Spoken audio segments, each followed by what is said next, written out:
Hey team, meet Skimpies, the organic cotton undie made like a liner. Skimpies are for all of us who love going commando but can't quite pull it off like we used to. You just pop Skimpies directly into your pants, press firmly, and it's like you're wearing underwear without the gnarly panty lines. No PFAs, no synthetics, no irritation. Just clean, breathable, organic cotton where you need it most. Created by Bette Bentley, inspired by her own journey as an absolute babe who wanted to live that commando life, but without the UTIs. Go to skimpies.com to get started. Every peach deserves its day, and Skimpies is here to help make it happen. Skimpies, we just want to be in your pants. Hey team, and welcome. I'm your host, Carrie, creator of Mother Life, your destination for all things real talk and parenting. This is the IRL group chat, where we talk about the wild balancing act of pursuing careers and passions while also doing our best to show up for our kids. Join me every week as I sit down with some badass parents in my closet and we talk about their careers, kids, and relationships and all of the weird shit that comes up when you're trying to balance the seemingly impossible.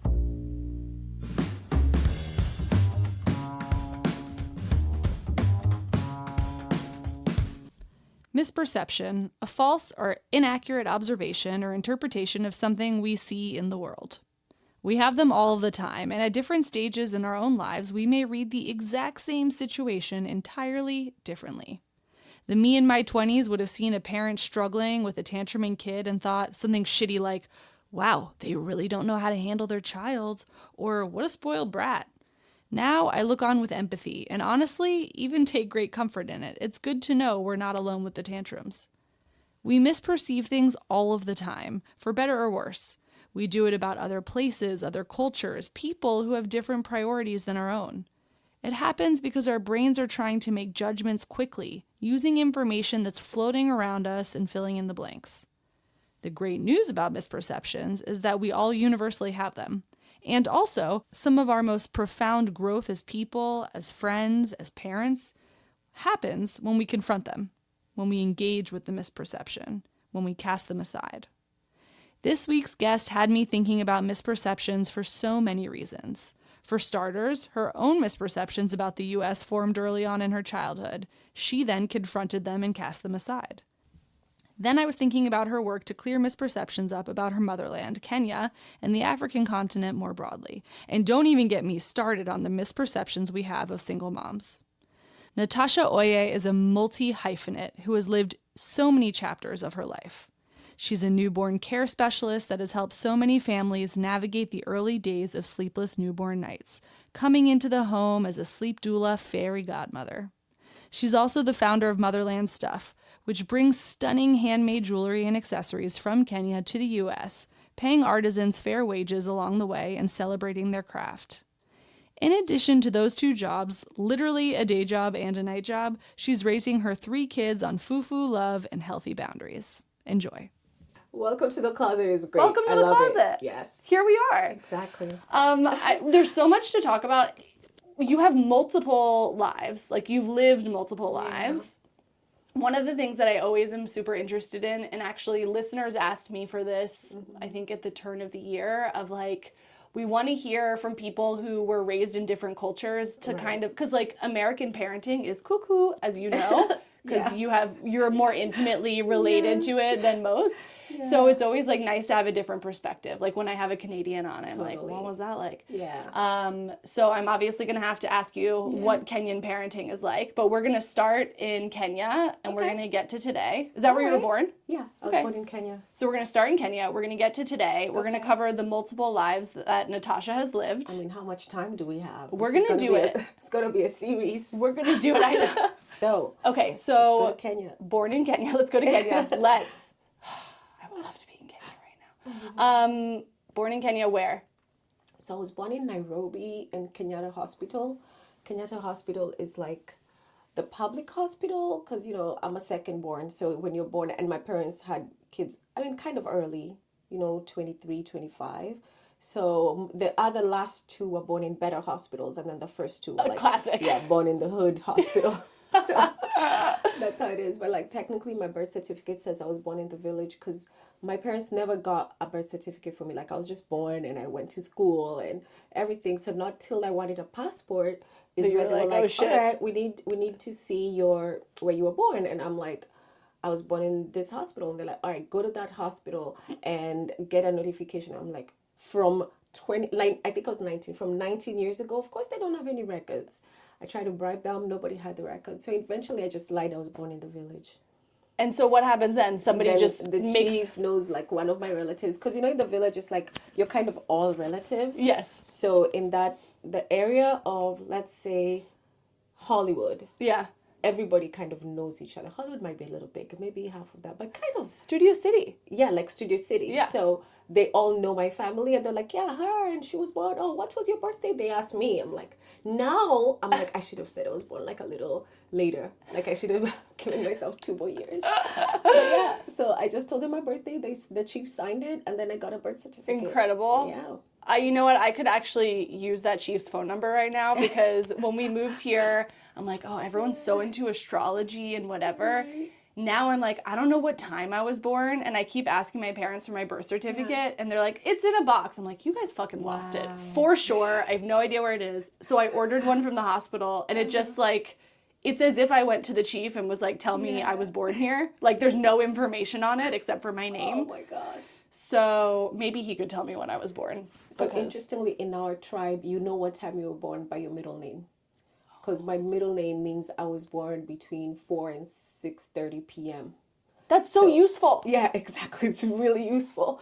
My other name, well, I was named after someone, but my other name, Alwoch, means I was born in a misty, foggy day. Ooh, auspicious. Even though I wasn't. But I think that's where my honor comes from, But I was just named after someone who was born around that time. So it's very convenient. You could date yourself. Like the fire that just happened, there's some kids who are going to be named, some names that people are going to know. Oh, you were born around that fire of 2025. Wow. Yeah. It's very poetic. It is, until everybody changed it. Now everybody's just called like David, Melissa, and Nicole. Yes.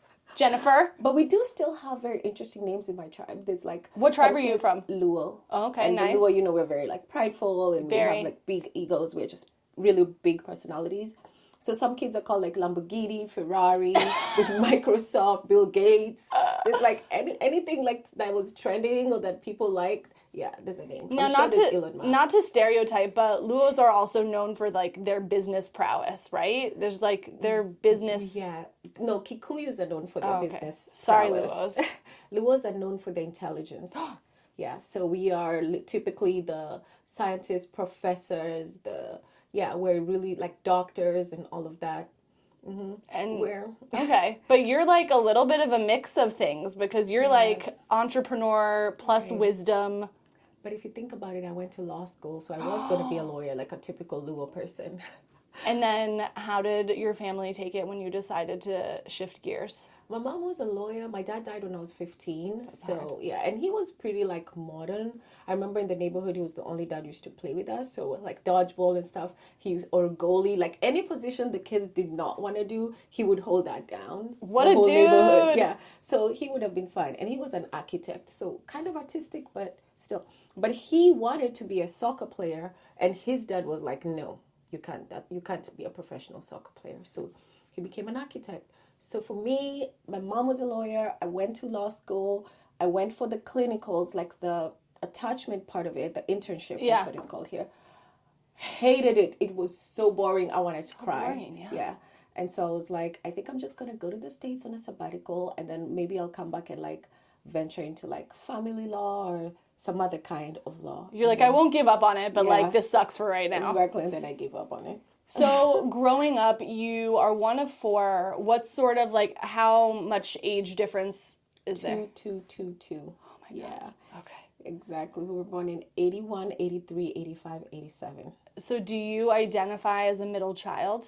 I am very much a middle child. What are your stereotypes of a middle child? What do you think that means? Middle children, misunderstood. I was labeled difficult when I was younger. I was, made to feel like I always made everything a big deal. I was also very independent. So when I said I'm moving to another country, my mom was like, yeah, you were the one who was going to move away. Of course. Yeah. So, fearless. I was totally a middle child. Big feelings, and like I'm just emotional. I used to be emotional. They used to say I have a small heart. Like if I ask you for something Yeah. and then maybe like a bite of your pizza, and then like, no. Then later you're like, here, it's okay, just take it. I'll be like, no, I don't want it anymore. Give it the first time I ask. Exactly. You're dead to me now. I don't Yeah, think that that's was a me. small heart. I think that's just a sensitive heart. Yeah. According to the Sensitive- Africans, it was small. I needed Sensitive to power. make it big.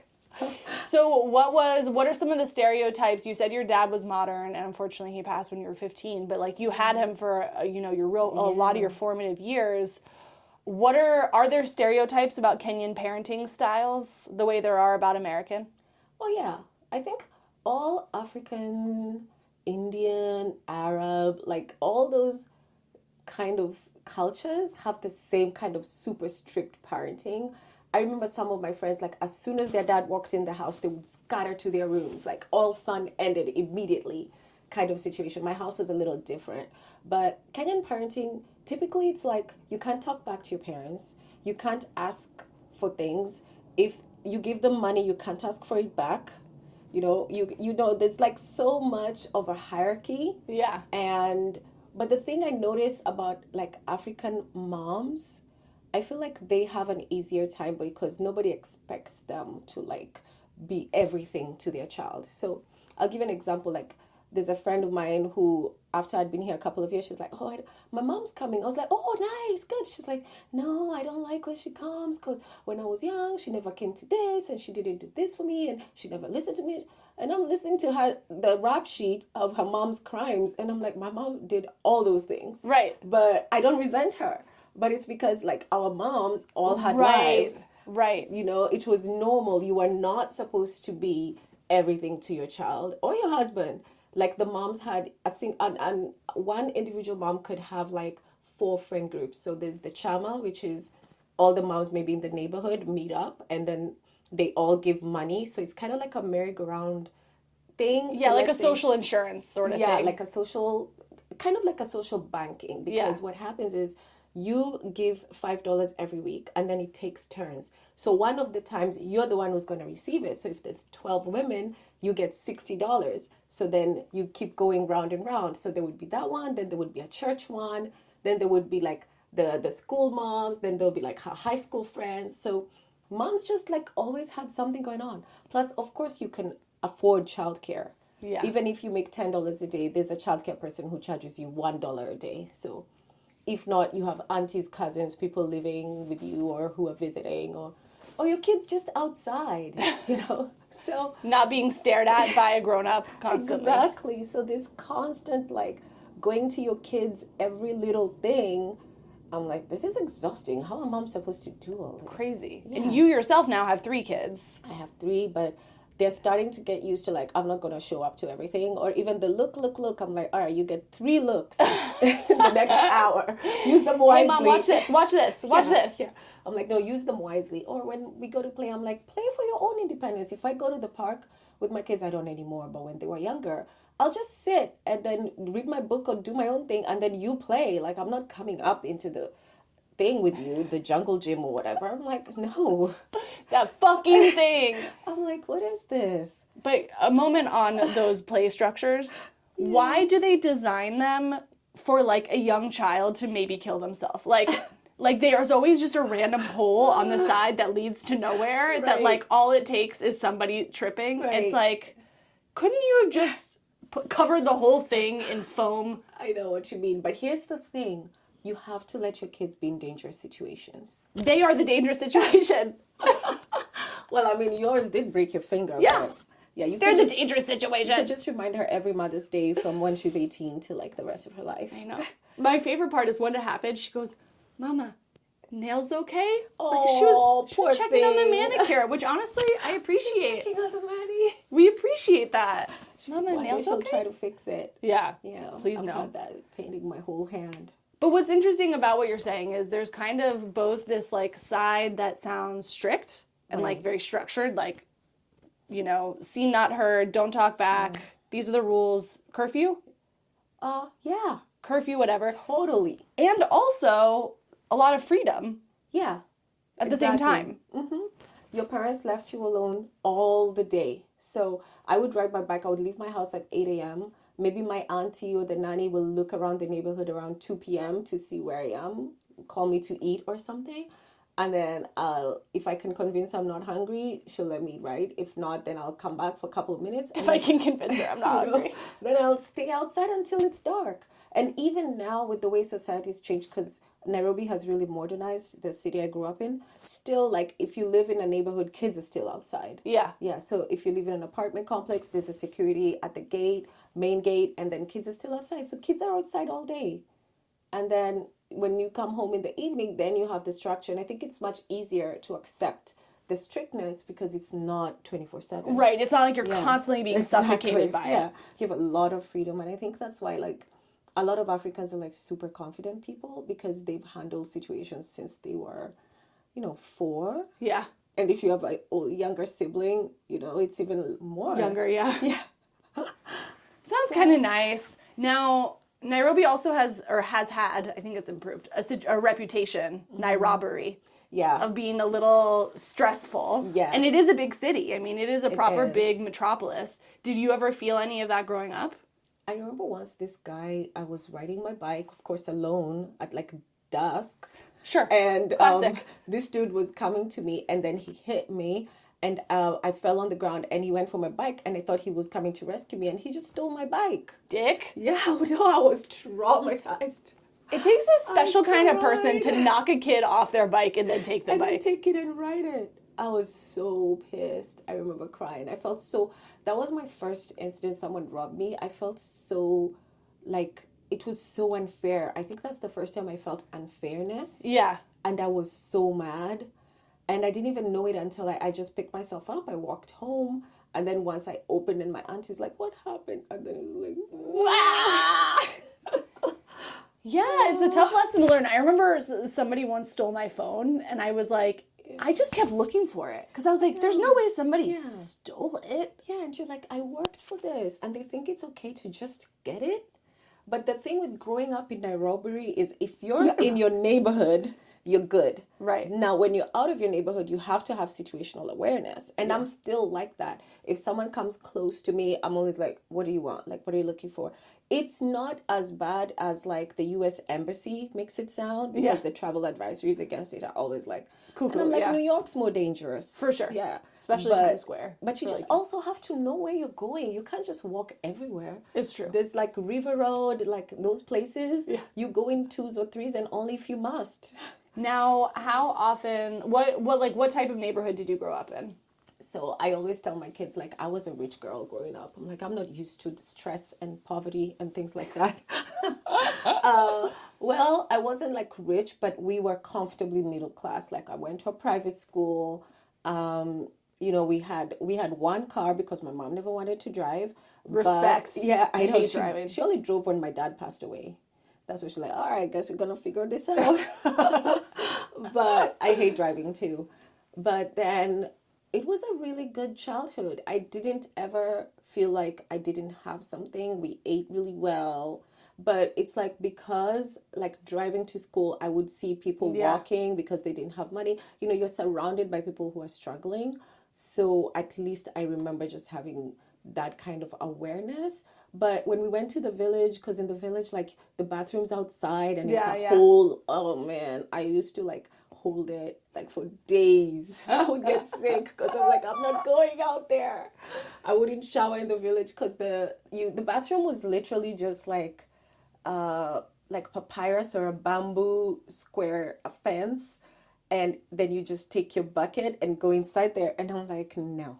Yeah. And then my grandma would be like, you have to use soap as lotion. So you take a bar of soap after you've showered and you're wet. You take a bar of soap and you use it to apply on yourself, but you let it dry on you to keep away snakes. Okay, cool. So yeah, I had to be forced to go to the village. Yeah, I mean, you're not really selling it, Grandma. Exactly. Gotta say. She's like, and my grandma was scary. My dad's mom. Ooh. Like strict, scary? Yes, so strict. Like I don't think I ever saw stare? her smile. Ooh. Yeah, I never saw her smile, like, ever.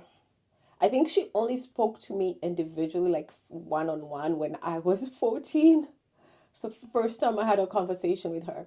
But my grandma, my mom's side, she was different. She was, like, super warm and, very, very sweet, friendly, but very strict too. Like, you're not going to sleep past like 5 a.m. She's very hardworking. Yeah.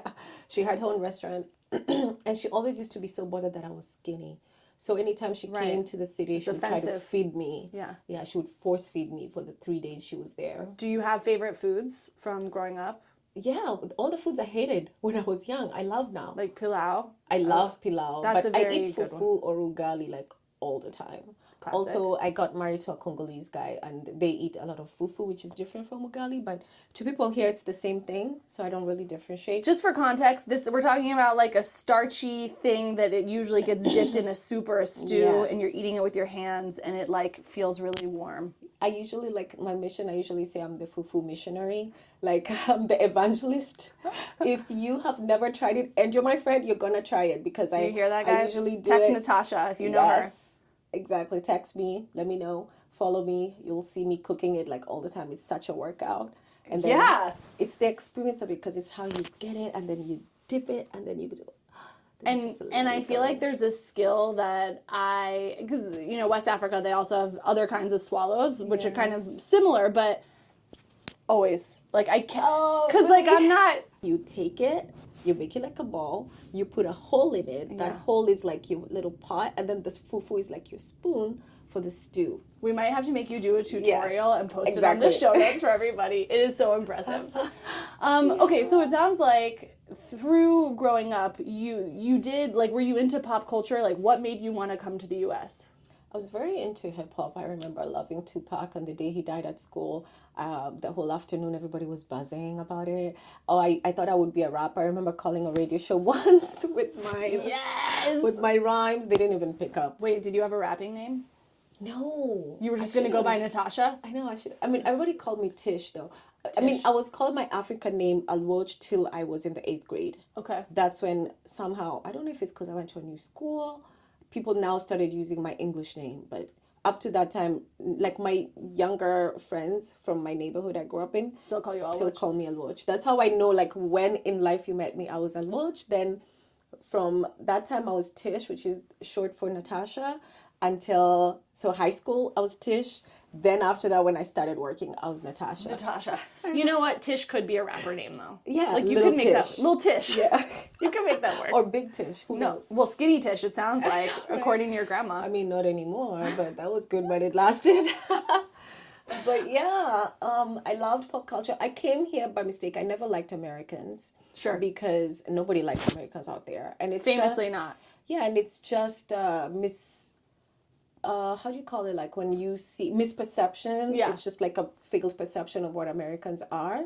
And a lot of it is like from movies and shows and things like that. They come off as like boisterous. Like if you watch FBI and they're like, hands up, and they're banging things, people are like, oh, okay. Yeah. That's a lot. That's a lot. Yeah. Also the perception of how they make Africa look. Yes. If you look at anything, because I'm here, I hate bugs, I'm scared of bugs. And when I say, oh, I hate bugs, some people are like, but aren't you from Africa? I'm like, yes, the city, there's that. So those are the kind of things. But it's mostly, honestly, misperception that's kind of changing with social media. So I never wanted to come here. I thought I would go to Canada, which is crazy because once I experienced snow, I'm cold like, as fuck. I hate, like ain't no way I was going to do that. Yeah. But I got accepted to McGill University, but my mom didn't have the money to pay for me to start or anything. So I just stayed back there. Then my ex-husband's family ended up moving here, his 2 brothers. And then his mom died. He's like, well, I can't be in here in Kenya all by myself. Like, I really want to go to my brothers. I was like, cool, let's take a year. I'll go on sabbatical from my flight attendant job. I'll see how it goes over there. So I came here. And then someone told me about Craigslist, opened Craigslist, and just started working. Somebody told me about Craigslist. Do people still use Craigslist? Apparently they do. And he's never sold it. He could have sold it for so much money. It's literally a guy called Craig. He's still there. Craig's still holding it down. Who runs the list. Wow. I wonder how he's doing. I'm going to look him up after this. I'll let you guys know in the show notes how Craig is doing. Okay, so that brings us to your ex-husband. Yeah. You guys met in Kenya. Yes. And how old were you when you met? Like 19. Babies. Yeah. And you fell in love. Yeah. And I couldn't sleep. Young love. I'm telling you. And when you're falling in love in this point, because you're fucking 19, there's no way you're thinking about like I'm going to have a family, I'm going to have kids, or are you? Oh, I was. And that's You the were thing. ready. See, I was in a Catholic school and raised under very strict backgrounds. Like, you're supposed to be a virgin till you're married. You're supposed to never get divorced. You're supposed to submit to your husband, like all these things. So with that first love, I was like, this is going to be amazing. And we were so different. If my dad was alive, I don't think I would have gotten married to him. Because your dad would have been like, what the fuck are you doing? Yeah, like, this is not going to work. But not having a dad or an older brother, it's really a big covering. And I just didn't have that covering. So he was only 2 years older than me. And when I was 23, we got married. But yeah, we were way too young. That's part of the reason why it didn't work. We were just too young. Our ideas... Like, even sometimes now, I'm like, what were we fighting over? Right. Like, that was such a non-issue. Right now, if someone did that to me, I wouldn't even blink. Right. But those days, I would be up all night. I just can't believe this. Well, that's the thing, right? Is like that stage of life, married or not, and I've talked about this with other people on here, is just a deeply emotionally intense period of time. Like, Bennett, if you're listening, one of our former guests, he and I talked about it. Diana's episode, who comes out this week, she and I talked about it. Like, when you are in your 20s, you are just emotional, and everything feels so important. Everything feels so much more important than it is. And I was listening to this guy, he's called Dr. Amen. He talks about brain development a lot. Your brain doesn't fully develop till like 25 as a woman, about 27, 28 as a man. Yeah. So those crises, I thought were crises, and I was just the center of my own universe in like a very weird way. And I loved rom-coms. The worst things to watch when you're that age. Rom-coms, yeah, they really fuck you up. Yeah. I'm like, I remember once we had this fight and I ran off and then I turned and he was not following me. I'm like, this is not how it happened. I literally remember the thought. I'm like, this is not how it happens. He's supposed to follow me, grab my hand, turn me around, kiss me in the rain. Yeah. Yeah. Has to be kissing you. If it's not raining or snowing. Then exactly. It has it's not to even be. love. Yeah. So, okay, so you guys, when did you have your first kid? I was 27 when I had him here in LA. So you're here, misperceptions have been cast aside about living here. Not yet, really. That first year, I was just like, just kind of trying to fit in, trying to understand society. Because I was a flight attendant, I'd already been to London a lot and China and all of that. So it's not like, and also because I read a lot. Yeah. So that really helped me to like, I knew Starbucks, I knew these things already. So misperceptions, I think after like my child started growing, maybe when he was like about 2. Yeah. When you're a parent, you just start to see things differently. Yeah. That's when I was like, the great equalizer in so many ways. It is. And then once he started going to school, I was like, oh my God, Americans are not dumb. Nobody teaches them anything. School was just so simple. And some of the things I'm like, you don't learn world history. I remember watching the news and it was like only the things that happened like in Studio City. Like a cat was rescued. Someone is being interviewed about the flood. Like not even the flood, like a little porthole in the road. Yeah. But, in Kenya and in Europe, it's a worldwide news thing. Yeah. So I came here. It's a really good point. Exactly. He went to school and I'm like, nobody's teaching him about what happened with Britain, about colonies, about like at what age slavery. Are you starting to say what age? That was much later. Okay. That was I remember when he was I in just kindergarten. imagine he's like 3 years old. He's coming home and you're like, you haven't learned about colonization yet in the British Empire? I know. Fuck. Well, I mean, he was the first. You know how you always think the first, you're like, all right, this is my blank canvas. Yes. I'm going to create the next genius. Yeah. Yeah, but I think it was when he was in kinder and he came home with this like little, they used to have little kind of like booklets they would bring home to talk about Thanksgiving. And they were like, so the natives invited the pilgrims for a party and that's why Thanksgiving started. And I was like, is this legal? Like they really like lied to you like this? Because in Kenya, we are just taught the truth. Yeah. And everybody just deals with the truth. And then it's not even a big deal. Yeah. But here, everything is a big deal because since it's covered, so people have to try and uncover it themselves. And it becomes this it's like, whole oh, wait, thing. I've been lied to my whole life. Yeah, so I was like, okay, sit down. We got to have a This talk. is not what Thanksgiving is. Yeah. And then he goes to school and tells all of his friends. It's like, Yes. fuck, Natasha. I know. Yeah, that was crazy. But that's how I started learning, like, wow, okay, they really are not told, like, anything that happened about the civil rights movement. I mean, even now that he's a freshman in college, well, it's kind of the school he goes to, they kind of have that because I've sought that kind of education. But yeah, like he doesn't know like the capital city of Nigeria. But in Kenya, we had to know the capital city of everywhere. Shout out Abuja. Oh, okay. I've spent a lot of time there. That's one I've spent more time in Abuja than I have in Nairobi, I think. Oh, wow. I mean, even if you said Lagos, I would be kind of impressed because at least you know. But like you'll see people on social on those reels where they're like, so can you say 5 African countries? And they're like, Jamaica. Oh, God. I'm like, oh, I will show you when we leave if there isn't somebody occupying the room. So there's this book called Giraffes Can't Dance. Are you familiar with this book? I love Giraffes Can Dance. But I have one bone to pick with that book. Every year in Africa, they hold a jungle dance. Yeah. So if you see our book, I have a permanent marker and I've crossed it out and put Botswana. Yeah, just because it's like where in Africa's not a Africa? country. Yeah. So I've just decided it's Botswana. But like, we're constantly doing stuff like that because it just feels weird. Once you have the exposure, it feels strange to just say Africa. And it's so offensive to Africans when someone is like, which has happened to me before, well-meaning 80-year-old, it's always the octogenarians, and she's like, oh, you're from Kenya. Oh, amazing. I have a lovely friend from Liberia. I'm like, lady. I'm like, I almost want to say, I have an amazing friend in New York. Do you know her? Yeah. Or like I was in Namibia and there was something going on in, I don't know, I think it was Somalia, something. And I got a text being like, are you okay? And I'm like, yep. It's those kind of things. And it's, we know everything about America. So it's up to Americans to also start to know more about the world.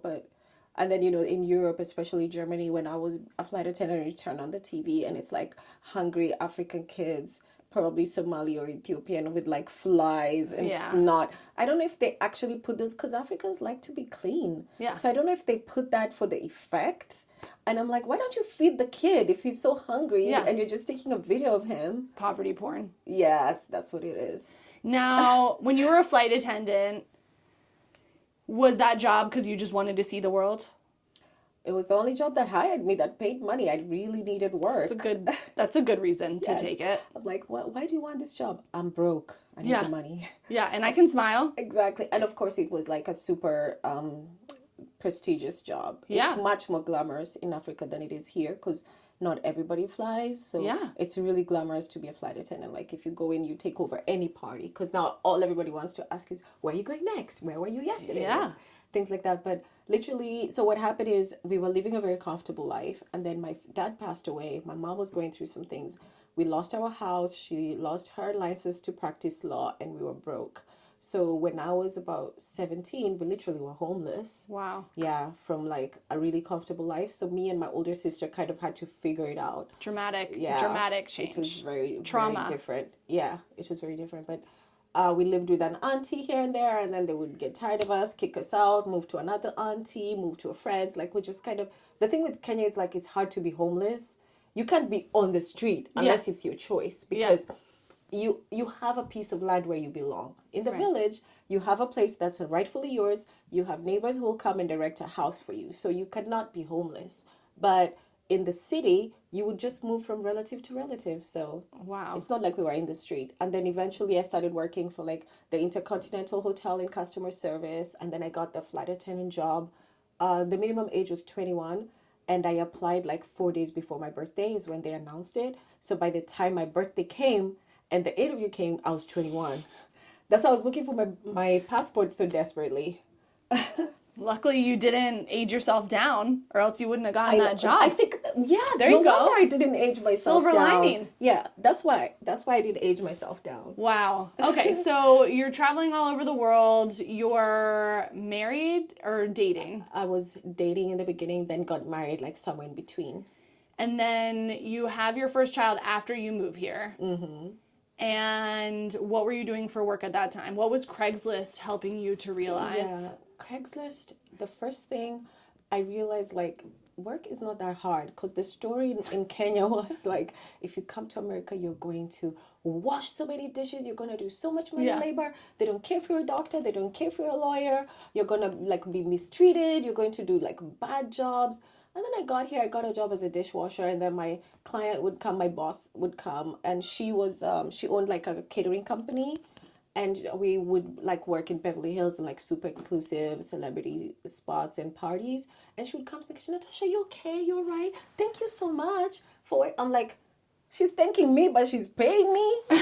Like, and I remember my first time after my first weekend, she was like, all right, give me your address. We'll send you a check in the mail. And I was like, that's it. I was scammed. Right. There's no way she's just voluntarily going to send me my check. And she used to. I was so surprised the first few times. Because in Kenya, sad. That's not happening. So I'll be like, it was lost. So she, you know, you had some good bosses. You're kind of doing whatever jobs come to you. Right. At what point, so you have your son.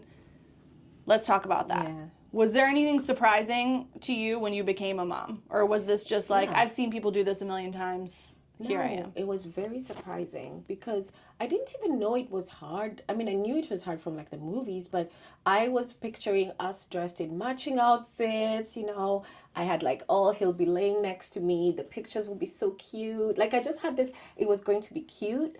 I didn't even know like after you have a baby that you still have like a cycle. Like you have to bleed for a few days. Oh, yeah. I did not know that. A few days, it feels like a fucking million years. I know, it felt like forever. Yeah. I didn't know that. I had a C-section, but my mom had 4. She never complained. So I didn't even think it was going to be as much as it was. I was like, this is really hard. And then with the trying to get him to sleep, I had already like had some experience with my cousins because by the time I was 11, we went to visit my aunt. She had my cousin. I was just like, go ahead, give him a bath. Put him in a bed. Like, she just trusted us, you know? So I wasn't, like, afraid of holding the baby, but I just didn't expect to be so tired all the time. And I was just LOL. like, yeah, because in Kenya, people want to come and hold your baby. Right. And here I've noticed something new with, like, being a newborn care specialist or a doula. People are chasing away their village. You know, it was different for me because I had no one here. Yeah. But like if a friend came or whatever, I would let them hold the baby and I would sleep. But now people have this thing where I don't want anyone visiting the baby for the first 6 weeks because we have to bond. But I'm like, you need that village. Like, start to invite them. Let them take. Oh, I thought that was about germs. Weren't people worried about germs? Now it's like a little bit of germs and a little bit of like family bonding time. Yeah. And I'm like, you're going to be bonus tired. Yeah. Let them come. And also realizing that in 2 years from now, when your child's 2 or 3, those people are going to be an important part of their life. You're not going to be everything for your child. Yeah. Your child's going to have a relationship with your mother-in-law, your in-laws, your grandma, your mother, your sister that you hate. All those people are going to matter to your kid, whether you want it or not. And so it's like, let them just start to have their relationship early. I didn't have that though, but like I would have like a friend come or something. But from like doing dishes, I got promoted. I became like a sous chef for the same lady. It was mostly weekend jobs, so I had most of the week. Then I started doing like some house cleaning. Then when we were doing the dishwasher job, we would go to some of the same homes, and I started to know those people. So when their nanny left, because I was friends with their babies and their kids, I moved into nannying for them. Then when they had a newborn, I moved into doula. And then after I started doulaing and I was working at night, I'm like, oh, this is it. I'll never work days again because nights allowed me to go to school. I went to Cal State Long Beach. I was able to spend time with my kid during the day, go to the bank, go to things where they were open. When are you sleeping though? Those days, I used to say I'll sleep when I'm dead. Now, since I feel like I'm half dead, now I sleep. My God. Yeah, but I do sleep, but those days I didn't sleep too much. But you know, you do get to rest. Like if you have a baby who's having a 6-hour stretch of sleep, you will get like an hour or 2. Then you get home, you get another maybe 4 hours. Then before you go to work, you get another hour or 2. So it's just fragmented. But because I had been a flight attendant, I was already used to that. Oh, yeah. So you had sleep trained yourself. Yeah, I haven't slept for the last 21 years. Oh my God. Oh my God. Okay, so now the next one comes along how many years later? Your next child? 4. 4 years later? Yes. Okay, so you had a little bit of a break. Yeah. And then 4 years again. 4 years again. Yes. Now, over the course of all of this, you and your ex-husband, do you guys have like a clear division of labor? Like, this is what you're responsible for, this is what he's responsible for? My ex-husband, he was actually really clean. He really liked to cook as well. He just didn't want to be out there looking for work. And that used to really frustrate me because he was a musician, he was an artist, and that's what he liked to do. Yeah. But when he got here, when they were in Kenya, they had a great music career. But when he got here, him and his brothers had to do different things. And that was a really hard transition for him. Yeah. And I think that's where the marriage started to fall apart because I adjusted really quickly. That was just my nature. I was like, all right, this is what we're doing now. I'm washing these dishes with a lot of joy and pride. You know, I'm like, when my money goes in the bank, it's not dishwashing money or it's just money, bank baby. money. It's just money. But he would be like, and he was really good with kids. So he would like, him and my older son, really was taking care of him all day. And I would get home, be with him when I could, but most of the time he was just with his dad. Yeah. And then, so we did divorce after my second son. That's when we had our divorce. And then I got engaged to another Kenyan. I thought it would really work out because he was older. And I was like, oh, older man. Yeah, he knows exactly what he wants and everything is honest. I was still naive. Yeah. I was still naive. And I'm like, wow, old men lie too. Yeah. Turns out they're just human. I know. Oh my goodness. Okay, so you part ways. And also with your first husband, it's you guys are also both contending with like being grown up, raised with like a lot of cultural expectations for both of you, like what a woman's supposed to do, what a man's supposed to do. You're out there enjoying the grind, like fighting for those dollars, whatever. He's enjoying the childcare and like wants to be an artist and a creative, which isn't necessarily traditional. So that like also fucks with everybody, right? Yeah, it was such a mess because I remember like being embarrassed to say that he watches my son. Right. I didn't want to say I have a house husband. Right. And I was really Which is trying now to as push be him. like... Yeah, now it's like Mr. Mom and all these labels. But I think we just could not communicate. It was just a different way of life where in Kenya, we had a whole support system. Yeah. If he annoyed me, my mom, my aunts, friends, like it was... And for him, I think especially it hit him harder. He actually went back. Yeah. He did not like living here. Because he wants to socialize, he wants to hang out with his friends, he wants to take life easy.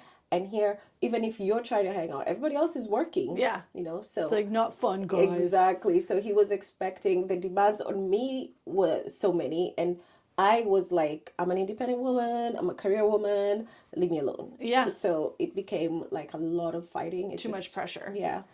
Now, so you get married again. I actually did not Get married. You got engaged. I got engaged and then found out he had been cheating and wanted to have 2 wives. I'm telling you. Wanted to have 2 wives. He was like, the other woman has already agreed. It's just you. I'm like, oh. But I was already pregnant with my daughter. And then that time I'm like, oh, how am I going to do it? Like, this is going to be impossible. Having 3 kids in America by myself. Yeah. And I just really did not want to be that statistic because typically Black women, you have 2 baby daddies. You know, you're looked at in a certain way. Right. And I hated that. So I wore a wedding ring for like 3 years when I was already like not married just to defeat that stereotype. And I used to have someone like ask my kids like, where's your dad? Or like ask me, are you going to have any more? As if we're like on welfare or something. Right. Yeah. Fuck. And yet my friend who's Caucasian, who has 5 kids, she has 2 of her own and then she adopted 3 more. God bless. I was like, yeah, I know, Gina, she's an angel. And built like her house pretty much from scratch. Like she did a whole addition. Okay, Gina. And all that, yeah. She's a boss. So I'm like, Gina, do you ever get these questions? And she's like, no. I'm like, 2 of your kids are Latino, 1 is Black, and 2 are white. And nobody asking where the dads are. But me... I have all these questions I'm being asked of my kids who look the same. It was insane. Insane. Yeah. Did you feel like when they entered school, and the reason why I ask is because another friend has mentioned this, who's also a single Black mom, that making friends with the other moms, sometimes like, especially entering a new school, did that phase you at all? Was it hard? Was it easy to make friends? I know you have some badass, awesome friends, so I feel like you've probably figured out how to navigate it. Yeah, I made friends a lot when I was... My kinder mom friends, actually, are most of my friends. Jamie was one of my friends. Shout out Jamie Makeup. Exactly. We met in the lot at kindergarten where we used to stand there nervous until they go in, and now I'm like... I dropped them at the carpool lane. I'm like, get out! Leave! Exactly. I could see you two hitting it off in the line outside. But I'm like super friendly and I'm just like who I am. If you like me, you like me. If you don't like me, move on. I'm not, So it was really easy. It's always been really easy for me to like blend in with people. I've never had like shyness. So maybe, but also the school we went to, shout out Encino Charter Elementary. It's in a really good neighborhood, but it has some really humble, nice people. Yeah. So I never ever felt that way. Amazing. Which is amazing. Amazing. Yeah. Now, you're the doula-ing aspect of all of this. So you kind of like fell into it a little bit. Yeah, it chose me. And then you realized this lifestyle works for you. You love the kids. You can figure this out. What are one of the listener questions was, because I always ask people, like, is there anything you want to know? Yes. Bring it on. What, like, were there like certifications you had to do? Like, how does it work to sort of really enter that space? Right. So because my first job, they had already taken me on as a nanny, and then I started working for them as a doula. From there, she just referred me to the next person.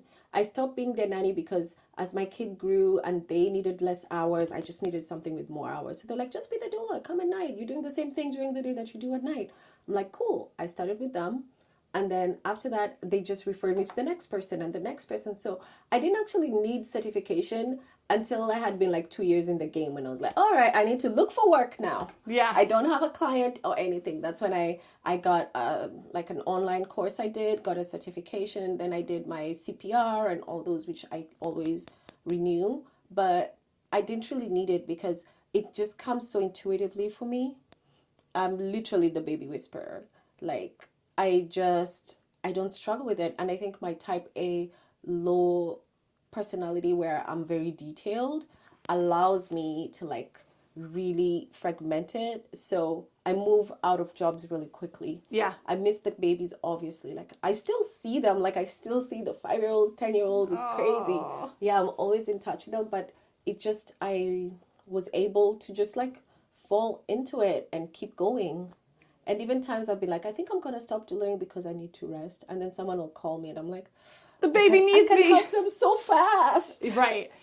Talk about a job I didn't know existed before I had children. So I had no idea. And then we were in New York, and I then had kind of like heard of people, like celebrities doing this. I didn't realize that like lots of people get this kind of help. I thought it was just something that famous people did. Right. And then we were like 10 days into my son being here, and it's during the pandemic and whatever. And I was just like, oh my God, like we need some sort of help. Yeah. Like immediately in Avalon, if you're listening, God bless you. This woman, like her job fell through. She showed up. I don't even remember. I think we found her on a Facebook group. And it is the weirdest feeling in the world to hand over your fresh baby to someone and then go to sleep. It is the weirdest thing the first time you do it. But she taught us, like, we didn't know how to give him a bath. She taught us how to bathe him. Yeah. She taught us, like, how to properly burp him, how to make him comfortable, how to deal. There were so many things just about, like, educating us as parents that we didn't know. And, like, I love my mom, and she's an amazing grandmother. Yeah. And also, it's a really fucking long time ago that she had kids. Exactly. So, and she has her own ideas. Right. And so it was just like... Plus, you're not going to tell your mom, I don't want that. Could we do this a different way? Yeah. But you can tell your doula, I want this done this way. And she's not going to argue with you. Like, and if she does, that's not the right person for you. But typically what it is, I always tell moms, just remember if you were in the 50s and you had your baby in the 50s or 40s, even in America, you wouldn't be doing this by yourself. The reason now doulas exist is because we've come out of helping parents during the day, bringing food, holding the baby, letting moms rest, to now, 6 weeks after work, just go to work for 8 hours a day. We'll give you 10 minutes to pump every 3 hours in a bathroom and you should be fine, So that's why we need doulas now. But before, you would be able to get that rest just within the home or with your neighbors, your friends, your community. You would just be more supported You'd be more supported, Now, what are some of the like misconceptions you think people have about what a doula does? I think most people just don't really know what to expect and they think it will be weird. Yeah. But it's not, because the doulas know how to navigate the space. She's not going to be in your room staring at you in the middle of the night or anything, you know? She's in the nursery. It's not as weird as someone would think. Also, you vibe with that person. There's different personalities for everyone. You're going to find a doula who works for you and you'll feel really natural with them. That doula is just an extra set of hands. A misperception also is people think your doula is judging how you parent. So you don't tell your doula the whole truth. Like if you held a baby all day and you're like, nah, I put him in, like, this is not your pediatrician. Yeah. Tell her the truth. She is not going to judge you, but you guys will work something out that gives you what you want and also allows the baby to thrive how they should be thriving. Yeah. So yeah, that's really... Now, what are some of the things that a doula... Also, what's the difference between a doula and a night nurse or a night nanny? Right. So a night nanny really doesn't know the milestones and how to sleep shape, and she can't help you with like diagnosing basic things, not medical things like mastitis or anything. A night nanny just comes so you can sleep. Yeah. So your baby is not going to sleep as early, or she can't tell you like we need to start feeding him more. She's like a mother's helper. Yeah. She's just doing what you know. She doesn't have extra knowledge. A night nurse is a term that has just kind of faded, because when people started calling people night nurses and baby nurses, it's because they used to be actually nursing. You could take your baby to a wet nurse and she's going to feed your baby. She's going to nurse your baby. Right. That's where the nurse came from. Okay. Yes. I always thought it was like a medical nurse. Yeah, it's like it a got boob confusing nurse. because of that. So Okay. people now will think you're an actual RN, like you're a nurse. Yeah. And you're not a medical nurse. So that's why now we don't use night nurse. A lot of people still use it, but like night nurse, baby nurse, it can confuse moms. Yeah, and totally. a lot of people wear scrubs. I typically don't wear scrubs to work, because I just want them to just feel like I'm just an extension of the family. Yeah. But then if you're telling people I'm a night nurse, I'm a baby nurse, and you're going to work in scrubs, then there can be some very confusion confusing. about But scrubs are great when you can, because you know, at least you have the parent knowing for sure, like you are not just out in the street all You're day in with safe your hands, clothes. yeah. And you're in safe hands, and these clothes are only for work. But like I have my work hoodies and my work, as you can see, Babies can sleep. Yes. Okay. like that. And then now, what are some of the things as a doula you show up? And this is probably of interest for two sets of listeners. One, somebody who's never had this sort of support before. Right. And two, maybe somebody who's considering getting it. I think one of the things that people ask me sometimes when they're considering getting this sort of help for the first time, as somebody who did get this help, is like, what can I ask my doula to do or my night nanny to do? And what can I ask them to do? And what are they doing when the baby's sleeping? Those are like I feel like the two most common questions I get. So it's usually everything baby related. Typically when I get in, I'll do the baby's bottles during the day. We'll just have like a big bucket or a bowl that we put in the sink, and they fill it up with everything baby used. When I come, I'll do all that.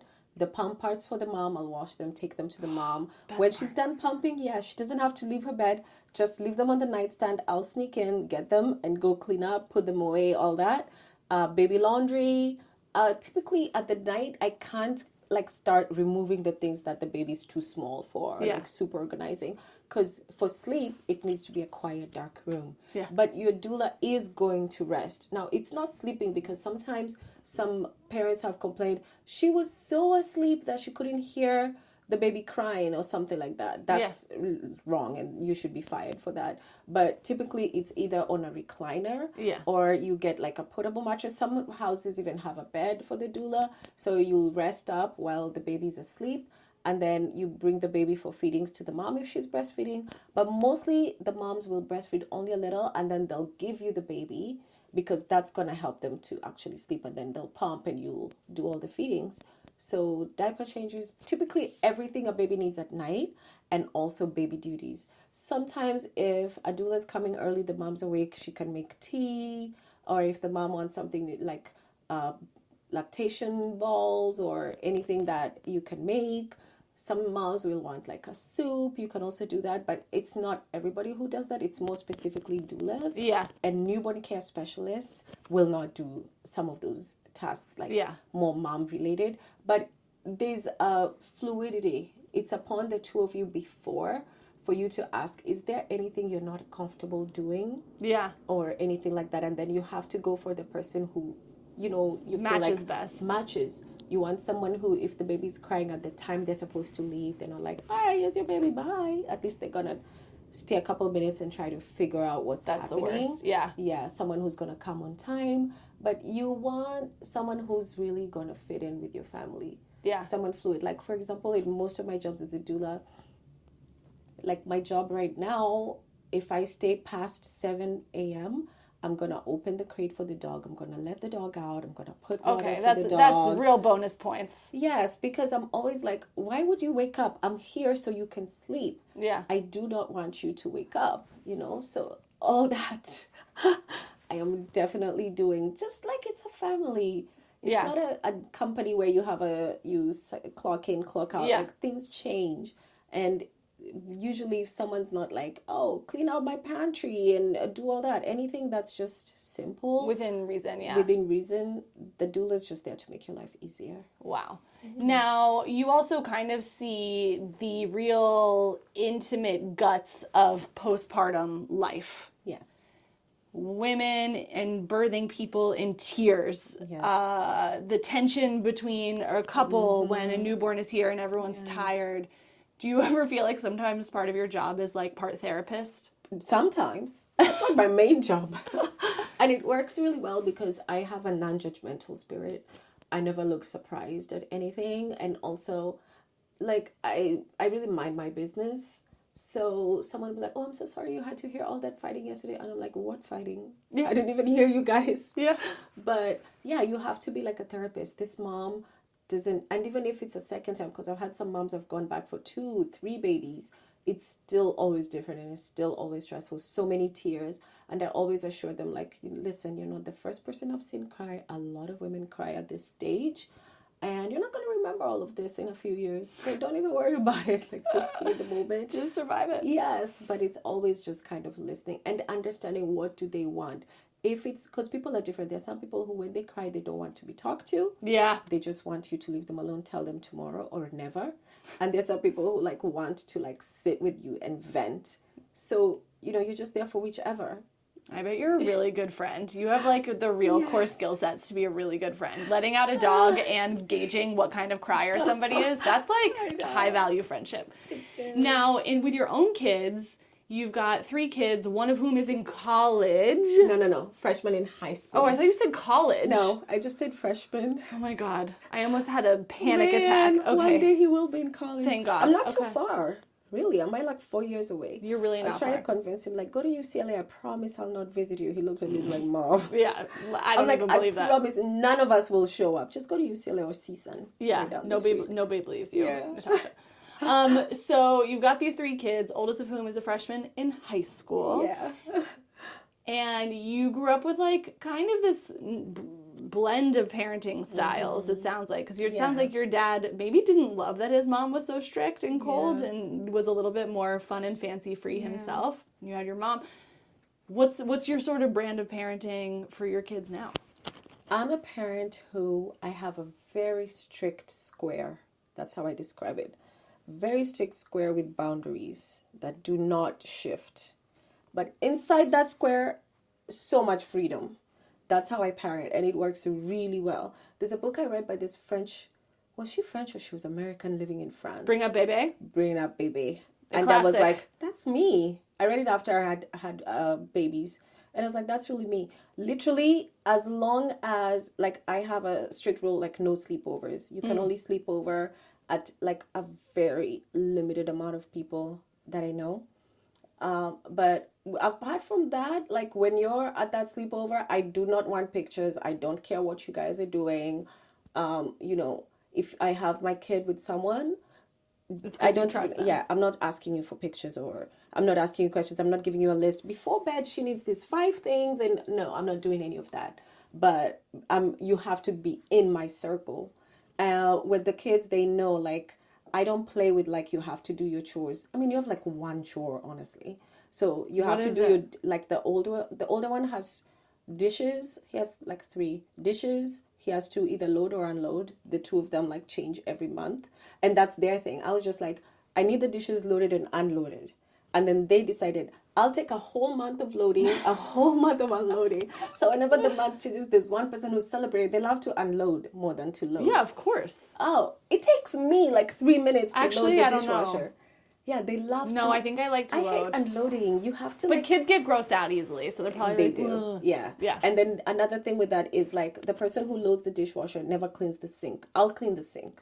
I could be insisting, but like because all I want is the dishes put away, then you still have some freedom in how you do that. But so the older one does that, and then he has to do his laundry and trash. He has to make sure the trash goes into the street on Tuesday night.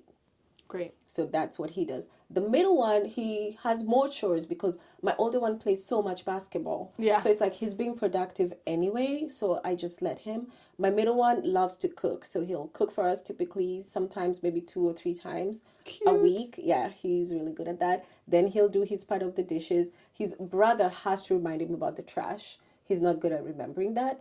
So if the trash is not out, my middle one is not in trouble. It's the older one who is in trouble. Because he's the general. He has to tell them exactly. He's owning the mental load of the Yes, trash. exactly. Mm-hmm. Wow. So it's always his fault if nothing is done. And then my daughter doesn't really have that many chores. She's pretty organized. 7, right? Yeah, she's 7. Yeah, But at 7, the boys had more chores than she does. So it's only kind of when I remember to give her chores that she has. Sure. But mostly I'm always just telling the boys, ask her. And she loves to like clean and things like that. So it's like, I'm like a mirror, you know, I just kind of bounce off your energy. If you have, the more well you do things, the more trust you get, the longer the leash. And then if you're someone who I have to really rein in, then you have a shorter leash. So that's just how it Sounds works. exhausting. It's very intuitive. It's not really exhausting. Yeah. We are figuring it out here. I mean, we're obviously at a younger stage, but like... They're younger, but you can, with your 5-year-old, he can put away his, like what I used to have like some hooks next to the door, and he can just put away his backpack and his shoes. Yeah, no, it's true. He does shoes, he makes his bed in the morning. See? And that's about it. Yeah, it's just age appropriate. And we're working on clearing the table after dinner. That's the new one. Oh, I'm still working on that with my 7-year-old. I'm always like, this is not a restaurant. Yeah. And then at times I'm like, where's my tip? Do you know what he said to me this morning? I asked him, my daughter was asking for, like, Mommy, will you get me this blanket out of the basket? She couldn't pull it out. Right. And I said, can you help her? Yeah. And he goes, I'm not your servant. Because I say that to him all the time. If you can do it yourself, you need to do it yourself. I'm not your servant. And he gave it back to me this morning. I was like, fuck. And I was like, I'll keep that in mind the next time you ask me for something. And he jumped up and did it. I was like, oh, man. You gave him the old mom threat. Yeah. I'll remember that next time. Exactly. Okay, so on top of all of this doulaing, raising of 3 children on your own, Right. you also are an entrepreneur. Yes. So when does this enter the picture? I started with my business. It really just chose me. A lot of things in my life have just chosen me, which is crazy because I'm someone who used to be very black and white, but somehow I'm just finding myself in the gray. Yeah, the life chose me. So I used to go to Kenya. I would try to take the kids back just so they had a sense of identity. Plus, when I was engaged, my fiance lived in Kenya, so we were really trying to do the long distance.